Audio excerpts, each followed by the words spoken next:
Salve rapaziada, trilha de games na parada. Bom, acho que todo mundo estremeceu um pouquinho com o trailer que saiu da E3 aí do novo Zelda. Apesar de eu achar que ainda pode vir, na verdade, como uma DLC do Breath of the Wild, pode ser bem provável que isso aconteça. Mas então a gente vai assistir o trailer aí, segue aí alguns pontos importantes do trailer. A gente pode ver o Link e a Zelda entrando em uma caverna meio desconhecida, uma caverna cavernosa.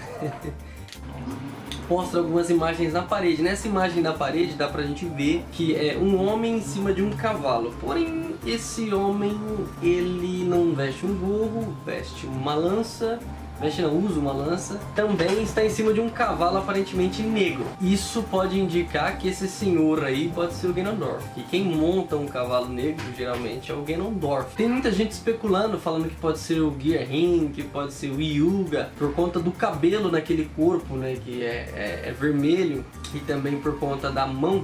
Eu acho que eu descobri que mão é aquela. É a mão do Majora's Mask. Mas na verdade não, muita gente tá falando que pode ser o Hyuga por causa daquele pingente na testa vermelho, só que tem um problema. O Ganon também tem um pingente na testa daquele. Tem muita gente que diz que é para esconder aquela cicatriz que é semelhante a que o demais tem na testa. É meio difícil ser o Girahim ou o Hyuga, porque na saia daquele corpo de Munra a gente tem o símbolo dos Gerudos. E quem era o rei dos Gerudos? Era o Ganondorf. Se a gente parar pra notar, a forma daquele Ganon ali é muito parecida com a forma do Ganon de Hyrule Warriors. O único problema é que ele tá meio magro, meio frango, né? E não tem como contestar na sombra, na hora que o vídeo mostra, ele corta assim pra sombra, mostra uma sombra. E o nariz daquela sombra, né? Com certeza aquele é o narizinho do Ganon. Então eu acho que seja muito provável que seja o Ganon e pouco provável que seja algum outro vilão. Pode ser que seja até um vilão novo. Só que toda essa teoria quebra, porque a argola do brinco é o símbolo de Gerudo, dos Gerudos. O símbolo na saia é um símbolo de Gerudo. E nessa parte a gente pode começar a entender o que aconteceu aí pela história do Ganon. Quem é o Ganon? Vamos dizer que ele é o segundo rei Gerudo. O primeiro rei Gerudo, ele começou a fazer umas merda lá em Hyrule. E aí, isso antes do Ocarina of Time. Ele começou a fazer umas merda em Hyrule e o rei baniu ele, né, e o seu povo, que é o povo Gerudo, e fez o povo viver no deserto. Afastou ele de Hyrule e pro resto do reino. Como a cada 100 anos nasce um novo homem Gerudo, esse homem ele tem que ser o rei, né? Ele é predestinado a ser o rei dos Gerudos. E nesse meio tempo nasceu o Ganon. O Ganon ele foi treinado, criado à base do ferro e fogo pelas irmãs Twinrova, né? E que desde pequena treinaram ele. São duas bruxas. E Ganon sempre foi um ótimo guerreiro, ele foi muito bem treinado. Porém, foi desafiado pelo... acho que era mais um ritual, né? Que jogaram ele no deserto e ele teve que encontrar o Spirit Temple. E lá no Spirit Temple, ele passa mais algum tempo treinando no que diriam ser o verdadeiro treinamento do rei, né? O Ganon, em seus estudos, verificou um livro antigo de magia e nesse livro contava a história de um item mágico, só que faltava uma página. E o Ganon, ainda jovem, ficou meio curioso, falou, meu, o que tinha nessa página? Então ele foi para as calabouços, para a prisão, né, conversar com aquele ser misterioso que estava lá dentro. E aquele ser misterioso mostrou para ele a página, o que era, né? Que disse para ele que foi o motivo dele ser expulso, e ele e o povo dos Gerudos ser expulsos de Hyrule. Então era a página que mostrava claramente o Triforce. Então o Triforce naquela época era uma lenda, porém ninguém sabia muito sobre ele. A Hyrule inteira ficou sabendo que esse poder, o poder do Triforce, poderia conceder qualquer desejo. E aí começa a estourar a Guerra Civil de Hyrule, que aí atravessa o Ocarina of Time e é citado em muitos outros jogos do Zelda. Então quando o antigo rei, ele se revela o antigo rei pro Ganon, as irmãs Twinrova vão lá e assassinam ele na prisão. E quando elas ativam essa magia negra pra matar o antigo rei Gerudo, essa magia foge do controle delas e captura o Ganon. O Ganon ainda jovem cai num lugar meio parecido com o inferno lá e ele dá de cara com o espírito de demais. Então muita gente acha que o Ganon ele é a reencarnação assim do demais. E meio que não foi bem assim. O Demais conversa com ele, fala que um jovem peitou ele há muito tempo atrás e deu-lhe um cacete que ele nunca mais esqueceu na vida. E o seu corpo físico foi selado para sempre e ele tá preso ali, porque ele não tem um corpo físico. Então ele faz uma oferta pro Ganon. Ele fala, bom, eu posso te dar poder e você vai se tornar o maior bruxo de todos os tempos com o poder que eu vou te dar. Só que nesse meio tempo a nossa alma vai se misturar e eu vou dividir o meu corpo com você. Então, na verdade, Ganon fundiu a alma dele com o demais, não é nada de reencarnação. E aí pode ser que o Ganon tenha já sido reencarnações depois disso, depois dele ter fundido a sua alma, ou até depois dele ter pego o Triforce do Poder. Apesar de eu não acreditar que o Ganon ele tenha renascido com o tempo, né?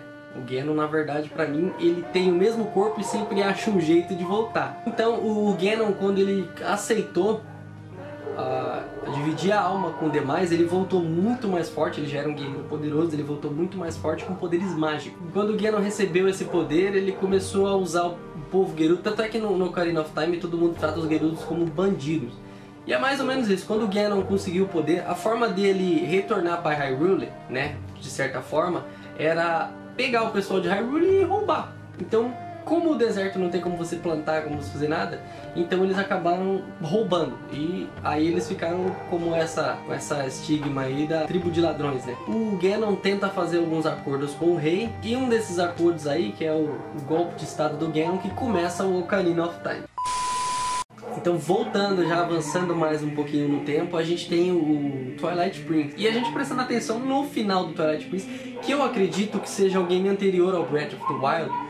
No final, o Link crava a espada no peito do Ganon, só que o Ganon, ele não cai morto. O que acontece? Ele fica com a espada presa no peito e aparece uma imagem do Zent. E aí o Zent meio que faz assim com o pescoço, faz um barulho de estralo, o olho do Ganon fica branco, só que ele se mantém.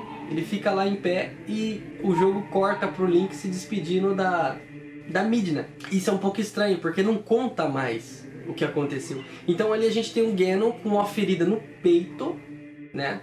Que uma hora ou outra o pessoal ia ter que remover a Master Sword, eu acredito. Então temos ali o Ganon com uma marca no peito. Talvez esse Ganon que esteja em Breath of the Wild, aquela mão esteja meio que controlando ou uma forma de extrair o espírito de demais dentro dele. Só que a gente vê em Skyward Sword que o espírito de demais não é qualquer selo que segura.